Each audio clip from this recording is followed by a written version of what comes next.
యుద్ధం వచ్చిందంట, రేట్లు తగ్గుతున్నాయా? పెరుగుతున్నాయా? ట్రంప్ ఏదో మాట్లాడాడంట, రేట్లు తగ్గుతాయా? పెరుగుతాయా?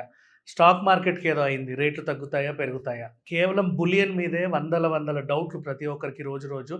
ఈ ఫోబియాని చెరిపేసే ప్రయత్నం చేద్దాం. మనతో పాటు రేవంత్ గారు ఉన్నారు. సార్ నమస్తే. నమస్తే అండి. సార్ ఒక్క టాపిక్‌తో చెక్ పెట్టేద్దాం దీనికి. రీజన్ ఏం లేదు. ఫ్యూచర్‌లో రేట్లు అలా పెరిగిపోతాయి. ఫ్యూచర్‌లో మొత్తం తగ్గిపోతాయి. అసలు పెరుగుతాయా? లేవా? ఈరోజు ఎంత? రేపు ఎంత? ఎల్లుండి ఎంత? అండ్ దీనికి మళ్ళీ కరెంట్ సిట్యుయేషన్స్, మార్కెట్ ఇలా ఉంది, అలా ఉంది.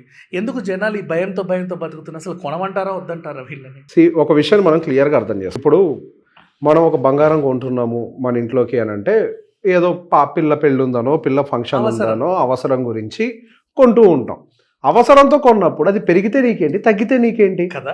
అసలు ఇది పాయింటే కాదు కదా. బికాజ్ ఎందుకంటే ఎట్లా పెళ్ళి అనుకున్నాం, ఖచ్చితంగా కొనాలి. అమ్మాయి మెచ్యూర్డ్ ఫంక్షన్ గొలుసేద్దాం అనుకున్నావు, కొనాలి.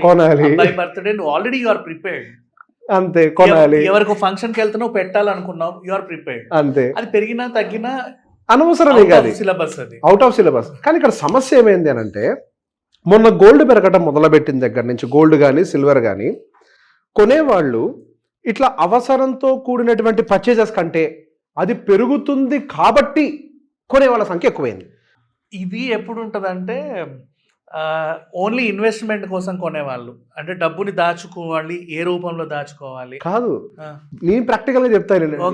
ఒక్కసారి వ్యూవర్ ఎవరైనా కానివ్వండి, గుండెల మీద చేసుకొని నేను భవిష్యత్తు కోసం అనుకొని కొన్న వాళ్ళ కంటే ఇది పెరిగిపోతుంది, నేను ఇందులో డబ్బులు పెడితే నాకు తొందరగా రిటర్న్స్ వస్తాయని కొన్నవాళ్ళు ఎక్కువ. దానికి ఒక రీజన్ కూడా ఉంది. ఎందుకు చెప్పనా, మరి రీసెంట్ డేస్ లో అట్లా పెరిగింది. అది కూడా మరి భూములు పెరిగాయి, అన్ని పెరుగుతాయి. ఇప్పుడు ఒక లాజిక్ అర్థం చేసుకుందామండి. ఇప్పుడు ఆర్బీఐ బంగారం కొంది, అందుకు రేట్లు పెరుగుతున్నాయి అని చెప్పేసి అన్నారు. ఆర్బీఐ కాదు, సెంట్రల్ బ్యాంక్స్ అన్ని కొన్నాయి ఏషియాలో, సో బంగారం రేట్లు పెరుగుతుంది అన్నారు. ఓకే, మనోళ్ళు కూడా జ్యువెలరీ కొంటున్నారు, కొద్దిగా డిమాండ్ ఉందని అంటాం. ఓకే, కానీ సర్ప్రైజింగ్ ఏం మారింది అని అంటే, అసలు బంగారం రేటు ఆర్బీఐ కొంటుందని పెరగటం మొదలుపెట్టింది కాస్త ఆర్బీఐ కావచ్చు, సెంట్రల్ బ్యాంక్ కావచ్చు, సెంట్రల్ బ్యాంకులు గత సంవత్సరంతో పోలిస్తే ఈ సంవత్సరం బయింగ్ తగ్గించాయి.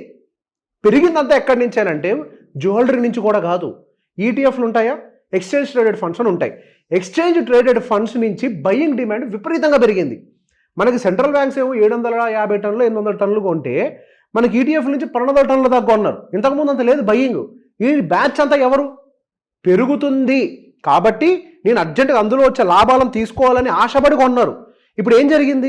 4,20,000 వెళ్ళిన సిల్వర్ అమాంతం 2,30,000 పడిపోయింది. దాదాపు 2 లక్షల రూపాయలు పోయినాయి. ఎవడైతే అక్కడ పెట్టాడో నిద్ర పట్టుద్దాయి రాత్రులు ఛాన్సే లేదు కదా. ఇప్పుడు బంగారం కూడా అండి, ఇప్పుడు ఆర్నమెంట్ కొన్నారు అనుకోండి, అట్లీస్ట్ దాన్ని ఏదో ఒకటి చేయించుకొని మెళ్ళో వేసుకొని తిరుగుతారు నాకు బంగారం ఉందని. ఈటీఎఫ్లో కొనుక్కొని ఏం చేస్తున్నారు మీరు? ఇప్పుడు నిజంగా నా కూతురు భవిష్యత్తు కోసం పెట్టుబడి పెట్టాను అనుకున్న వాళ్ళకి సమస్య లేదు. కానీ ఎంతమంది నిజంగా ఆ ఉద్దేశంతో పెట్టారు? మనసుగా చెప్పుకుంటారు, సర్ది అంటే దెబ్బ తగిలాక ఏమనుకుంటారు, ఏం కాదులే నా పెళ్ళి వస్తుంది కదా, ఎప్పటికప్పుడు కమ్ముకొని కొనుక్కుంటాలే అని ఇప్పుడు సర్ది చెప్పుకుంటారు. కానీ కొనేటప్పుడు అది అనుకొని కొన్నావా? ఛాన్స్ లేదు, పెరుగుద్దని వాడు ఎవడో చెప్పాడు కాబట్టి అంతే కదా. మనకొక దరిద్రపు అలవాటు ఉంటుందండి, ఏది పరిగెడతాను వెనకాల పరిగెడతాం. ఆ ప్రీ లాంచ్ అపార్ట్మెంట్లో లాభాలు బాగా వస్తాయంటే ప్రీ లాంచ్ వెనకాల పరిగెట్టారు, మోసాలు జరిగాయి. బిట్కాయిన్లో డబ్బులు వస్తాయని చెప్పేసి అంటే దాని వెనకాల పరిగెట్టారు, మోసాలు జరిగాయి. ఏది పెరిగితే దాని వెనకాల పరిగెట్టడం మనిషి నైజం అయిపోయింది. ఏంటి పెట్టుబడి అనంటే, మనిషి జీవితంలో పెట్టుబడి అనంటే పరిగెత్తే దాని వెనకాల పరిగెత్తటమా, మన అవసరానికి తగ్గట్టుగా చూసి పెట్టుబడి పెట్టటమా? ఇక్కడ పాపం వీళ్ళ భయం ఏంటంటే, చేతుల్లో సడన్ గా 4 కట్టలు ఉంటే భయం వేస్తుంది. ఒకటి తీయడం మొదలు పెడితే అమాంతం తీస్తానే ఉంటాం అలవాటు పడ్డాక. అవును, దాన్ని ఎక్కడన్నా దాచాలి, ఎక్కడ దాచాలి, ఏం చెయ్యాలి. ఉచిత సలహాలు ఇచ్చే వాళ్ళు ఉంటారు కదా చుట్టుపక్కల, వాళ్ళు ఏం చేస్తే అది చేసేయడమే. అంటే అట్లా ఆ చైన్ పెరిగిపోయింది. అతను వెనకాల వీళ్ళని చూసి వాళ్ళు, వీళ్ళని చూసి వాళ్ళు. ఇప్పుడు మీరు ఒక మాట చెప్పారు సార్, ఏమని? ఉచిత సలహాలు ఇచ్చే వాళ్ళ సంఖ్య పెరిగిపోయింది, వాళ్ళు చెప్పారు, వాళ్ళు చేశారు కాబట్టి వీళ్ళు చేస్తున్నారని. ఇప్పుడు ఎవరైతే నీకు సలహా ఇచ్చాడు, ఎవరు అఫెండ్ అవ్వద్దు, ప్రాక్టికల్గా మాట్లాడుకుందాం. వాడు నీకు సలహా ఇచ్చిన నీ పక్కింటోడు ఉన్నాడు చూసారా, వాడు నిజంగా సక్సెస్ఫుల్ అయ్యి ఉంటే ఇంటి పక్కన ఉండేవాడు, జూబ్లీ హిల్స్లో ఉండేవాడు. అది కరెక్ట్ లాజిక్ అర్థమైంది. అక్కడ నేను ఎవరిని కించపరచట్లేదు. పాయింట్ ఏంటి అని అంటే, ఇక్కడ జూబ్లీ హిల్స్లో ఒక పెద్ద ఇంట్లో ఉన్నవాడికి దాని కింద ఉండే ఆ ఇంట్లో ఉండేవాడికి మధ్యలో ఉండే వ్యత్యాసం ఏంటో తెలుసా అండి?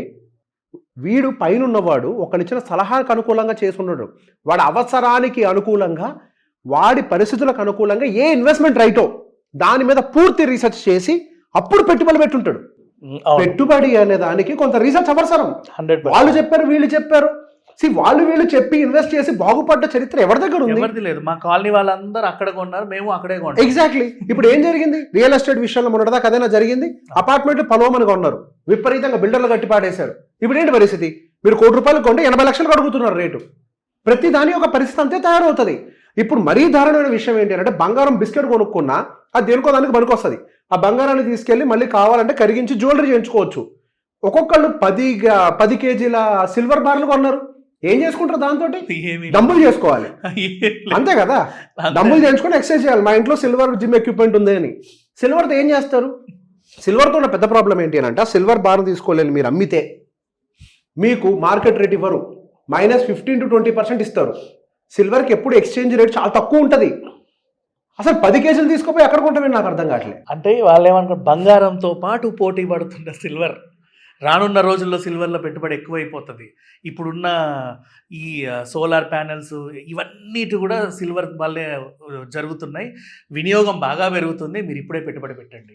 దీన్ని ఏమంటారండి? ఆ స్పెక్యులేషన్ అంటారు. ఇప్పుడు సోలార్ ప్యానెల్స్ కానీ ఈవీలు కానీ అవి ఏమైనా రాత్రికి రాత్రి వచ్చాయా? లేదు కదండి. క్రమేణా అభివృద్ధి చెందుతూ వచ్చాయి. దీనికి కూడా ఒక స్టడీ ఉంది. మనకి సోలార్ ప్యానెల్స్ ఇవన్నీ ఎంతైతే యూజ్ చేస్తున్నాయో, మనం 2024 ఇయర్తో కంపేర్ చేస్తే 2025 సంవత్సరంలో 4% కన్సంప్షన్ తగ్గింది సిల్వర్ది. ఓకే. అసలు డిమాండ్ ఎక్కడి నుంచి వచ్చింది అని అంటే, మనలాంటి వాళ్ళు షాపుల ముందు బారులు తీరి 10 కేజీల సిల్వరు, ఈటీఎఫ్లో సిల్వరు కొనే వాళ్ళ సంఖ్య పెరగటం వల్ల సిల్వర్కి డిమాండ్ యాక్చువల్గా పెరిగింది. ఇంకొక లాజిక్ ఆలోచిద్దామండి. ఇప్పుడు సిల్వర్లో ఇది వాడుతున్నారు కదా, సారీ ఎలక్ట్రానిక్స్లో సిల్వర్ వాడుతున్నారు కదా. ఇప్పుడు సిల్వర్ యొక్క ధర అందుబాటులో లేకుండా ఎక్కడికో వెళ్ళిపోతే నిజంగా ఇండస్ట్రీస్ సిల్వర్ ని వాడే పరిస్థితుల్లో ఉంటాయా? ప్రత్యామ్నాయం వెతుక్కుంటారు కదా. అంతే కదా. 100%. ఇప్పుడు అదొక ఇండస్ట్రియల్ మెటీరియల్. ఇప్పుడు కాపర్ తో పోలిస్తే కరెంటులో సిల్వర్ వినియోగం చాలా ఈజీగా ఉంటుంది, ఎక్కువగా ఉంటుంది. అవును. అది భరించలేకే కాపర్ ని ప్రత్యామ్నాయంగా వెతుక్కుంటున్నారు. ఇంకొకటి కూడా వస్తుందేమో. ఇప్పుడు బేసిక్ ఇండస్ట్రియల్ మెటీరియల్, ఒక ఇండస్ట్రియల్ మెటీరియల్. ఇప్పుడు మనం రెండింటిని విడివిడిగా చూద్దాం. గోల్డ్ ఏంటి? స్టోరేజ్ మెటీరియల్, రిజర్వ్ కింద దాచిపెట్టుకుంటాం, ఆర్నమెంట్ చేసుకుని దాచిపెట్టుకుంటాం. సిల్వర్ ఏంటి? Consumption material, industrial material. దాన్ని తీసుకొచ్చి బార్లు చేసుకొని మన ఈ మధ్య ఇంకొక మ్యూచువల్ ఫండ్ డిస్ట్రిబ్యూటర్తో మాట్లాడుతుంటే మాటల్లో అనుకుంటున్నాం మేమిద్దరం, అన్ని బార్లు కొన్నా దేనికి పనికి వస్తాయన్న అన్నీ అని అంటే, ఏముంది పేపర్ వెయిట్ల కింద పనికి వస్తాయి అంతే. 2.5 లక్షల పేపర్ వెయిట్ నా దగ్గర ఉందని చెప్పుకొని తిరగాలి మనం, అంతే కదా. ఇంట్లో పేపర్ వెయిట్ కూడా కాస్ట్లీ, పేపర్ వెయిట్ కూడా కాస్ట్లీ అని చెప్పేసి. బేసిక్ ఇన్వెస్ట్మెంట్లో ఒక విషయం గుర్తుపెట్టుకోవాలండి. సిల్వర్ అయినా, గోల్డ్ అయినా, మ్యూచువల్ ఫండ్ అయినా, స్టాక్ మార్కెట్ అయినా, రియల్ ఎస్టేట్ అయినా, పరిగెట్టేటప్పుడు దాని వెనకాల మనం పరిగెట్టద్దు. ఒక్క చిన్న లాజిక్ ఆలోచిద్దాం. నిజంగా ఒక ఊర్లో, ఒక రియల్ ఎస్టేట్లో విపరీతంగా డబ్బులు సృష్టించిన వాడు ఎవడై ఉంటాడంటే, ఎవడైతే ముందే ఆపర్చునిటీని ఐడెంటిఫై చేసి రేట్లన్నీ పెరగక ముందే దాంట్లో పెట్టుబడి పెట్టుంటే వాడు యాక్చువల్ రిస్క్ చేసి ఉంటాడు. వాడు పెట్టేటప్పుడు అందరూ తిట్టుంటారు, నీకు పిచ్చా ఎర్ర అక్కడ పెడుతున్నావు, అక్కడ రేట్లే లేవు అసలు అని చెప్పి. ఎవడైతే ముందు ఐడెంటిఫై చేసి ఇక్కడ డిమాండ్ వస్తుందని పెట్టుంటాడో వాడు ఆ తర్వాత పెరగబోయే ప్రాఫిట్స్ మొత్తాన్ని తీసుకుంటాడు. ఆ తర్వాత ఏం జరుగుద్ది? వాడికి ఇంత లాభం వచ్చిందంట, వాడు ఒక 10 లక్షలు పెట్టగానే 30 లక్షలు అయింది ల్యాండ్ వాల్యూ అంట అని చెప్పి చుట్టుపక్కల వాళ్ళందరూ కలిసి వెళ్ళి 30 లక్షలు కొంటారా ల్యాండ్ని. ఆల్రెడీ 10-30 అయింది, నువ్వు 30 కొంటే ఇంకెక్కడికి పెరుగుద్ది? పెరగడానికి స్కోప్ లేదు కదా. పెరిగేదాన్ని చూడొద్దు. నేను మా క్లయింట్స్ అందరికీ ఒక మాట చెప్తా అండి, సార్ గోల్డ్ పెడదామా సిల్వర్ పెడదామా అని అడుగుతూ ఉంటే ఒకటే మాట అంట, సార్ నా నేచర్ పరిగెత్తే బస్సు వెనకాల పరిగెత్తడం నాది కాదు. పరిగెత్తే బస్సుని చేజ్ చేసే ప్రయత్నం చేస్తే నేను బస్సులోకి ఎక్కచ్చు, బస్సు కింద పడవచ్చు. అయితే ఇక్కడ ప్రాబ్లం ఏంటంటే, అది పరిగెడుతుంది అని వీడికి లేని ఆశలు కల్పించే వాళ్ళు ఉంటారు చుట్టుపక్కల. వాడికి తెలియదు పాపం. దాన్ని బాగా విపరీతంగా మోసి అన్ని ఎటు చూసినా అదే కనబడేలా చేసి. సరే, ఇప్పుడు అందుకే అని చెప్పేది, ఇప్పుడు మీకు ఏది అవసరం మనం అది చూడాలి. ఇప్పుడు మనిషి జీవితం ఉంది. మనిషి జీవితంలో మనకి రకరకాల బాధ్యతలు ఉంటాయి. మనుషులు ఎందరో మన పెద్ద మాటలు మాట్లాడుతుంటారు, లైఫ్లో మనకు ఆ గోల్ ఉండాలి, ఈ గోల్ ఉండాలి. గోల్ లేదు, బొక్కలేదు. మనిషి జీవితంలో ఉండేది బాధ్యతలు. గోల్ అంటే నువ్వు అచీవ్ చేయకపోతే డజంట్ మ్యాటర్, కానీ బాధ్యత you have to do it కదా. మనిషి లైఫ్లో ఉండే బాధ్యతలు ఏముంటాయని ఫస్ట్ ఒక్కసారి మనం అనుకుంటే నీకు ఏ ప్రోడక్ట్ సూట్ అవుతుందో అర్థమవుద్ది. మనిషి జీవితంలో ఉండే మేజర్ బాధ్యతలు ఏంటండి? అయితే ఫస్ట్ ఏదో పెళ్లి చేసుకుంటాడు, పెళ్లి చేసుకున్న తర్వాత పిల్లల్ని అంటాడు, పిల్లల్ని కన్న తర్వాత పిల్లలకి చదువులు కావాలి, ఆ చదువుల తర్వాత ఇంకా హైయర్ ఎడ్యుకేషన్ అంటాడు, సెటిల్మెంట్ అంటాడు, తర్వాత పెళ్ళి అంటాడు, ఈ మధ్యలో కారు కావాలి, ఈ మధ్యలో ఇల్లు కావాలి.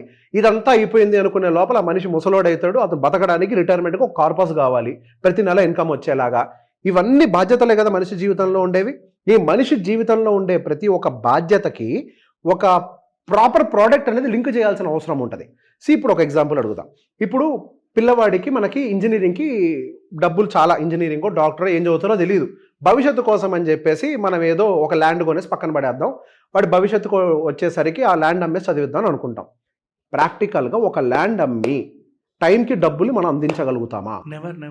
అది సాధ్యం కాదు కదా. లేదు. ల్యాండ్ కానీ లేకపోతే ఏదైనా కానీ అపార్ట్మెంట్ కానీ అనుకున్న టైంకి అయితే అది ఉపయోగపడదు, ఎప్పుడో పడుద్ది, అప్పుడు నీకు ఇప్పుడు నా దగ్గర ల్యాండ్ ఉందండి, మా అబ్బాయికి ఇప్పుడు ల్యాండ్ అమ్ముడు పోవట్లేదు, డాక్యుమెంట్స్ ఇస్తా, మీ మంచి కాలేజీలో సీట్ ఇవ్వండి అంటే ఇస్తాడా? కడితే డబ్బులు కట్టి సీట్ ఇస్తానంటాడు. ఇప్పుడు నువ్వు పెట్టిన పెట్టుబడి యొక్క పర్పస్ ఏంటి? పిల్లల యొక్క భవిష్యత్తు. అంటే ఆ భవిష్యత్తుకు పెట్టినటువంటి ఆ పెట్టుబడికి ఏముండాలి? నేచరు, లిక్విడిటీ అంటే ఏంటి? అమ్మగానే డబ్బులు వచ్చి పడాలి. సో లిక్విడిటీ ఎక్కడెక్కడ ఉంటుంది? బంగారంలో కొంత లిక్విడిటీ ఉంటుంది, వెంటనే అమ్మేయంగానే వచ్చేస్తుంది డబ్బులు, లేదా లోన్ అయినా వెంటనే టక్కన వచ్చేస్తుంది. నెక్స్ట్ ఏముంటుంది? ఫిక్స్డ్ డిపాజిట్ ఉంటుంది. నెక్స్ట్ ఏముంటుంది? మ్యూచువల్ ఫండ్ ఉంటుంది. ఇవన్నీ హై లిక్విడ్. మరి ఈ మూడిట్లో ఇప్పుడు నేనేం ఎంచుకోవాలి? ఇదో పెద్ద ప్రశ్న.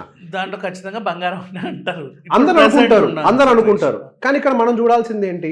ఎడ్యుకేషన్ యొక్క కాస్ట్ ఎంత పెరుగుతుందో చూసి ఆ ఎడ్యుకేషన్ కాస్ట్ స్పీడ్కి మ్యాచ్ అయ్యే ఇన్వెస్ట్మెంట్ ఎత్తుక్కోవాలి. 100%. రైట్. ఇప్పుడు ఎడ్యుకేషన్ కాస్ట్ ఎంత స్పీడ్తో వెళ్తుంది? యావరేజ్గా 10 to 12% స్పీడ్తో వెళ్తుంది అనుకుందాం. దాని యొక్క స్పీడ్ 10 to 12% పర్ ఇయర్ అని అనుకుందాం. ఇన్ఫ్లేషన్ అని అంటాం, ఎడ్యుకేషన్ ఇన్ఫ్లేషన్. అది 10 to 12% స్పీడ్తో వెళ్తున్నప్పుడు దీన్ని మ్యాచ్ చేసే స్పీడ్ దేనికి ఉంది? ఇప్పుడు ఎఫ్డి ఉంది. ఎఫ్డి ఎంత ఇస్తుందండి? 6.5% ఇస్తుంది. రైట్.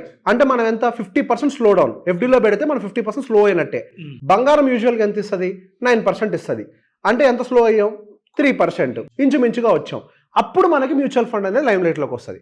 మ్యూచువల్ ఫండ్కి మనకు 12% రిటర్న్ అనేది యావరేజ్గా ఎస్టిమేట్ చేసుకుంటాం. 15, 20 కూడా వచ్చాయి మొన్నటిదాకా, కానీ అంత వద్దు, 12తో యాంటిసిపేట్ చేసిన. సో నీకు ఎడ్యుకేషన్ కాస్ట్ ఎంత స్పీడ్తో వెళ్తుందో అదే స్పీడ్తో నీ ఇన్వెస్ట్మెంట్ కూడా మూవ్ అవుతుంది. సో నువ్వు భవిష్యత్తులో నీ కొడుకుకి అవసరం ఏదైతే పడబోతోందో నువ్వు దాన్ని ఈ రోజు పెట్టినటువంటి పెట్టుబడితో తీర్చుకోగలుగుతావు 100%. లేదా నువ్వు దాని జీవితంలో తీర్చుకోలేవు. సో రైట్ ఇన్వెస్ట్మెంట్ టూల్ని పిక్ చేసుకోవాల్సిన అవసరం ఉంది. ఇన్వెస్ట్మెంట్ టూల్ని కరెక్ట్గా పిక్ చేసుకోకపోతే నష్టపోతాం.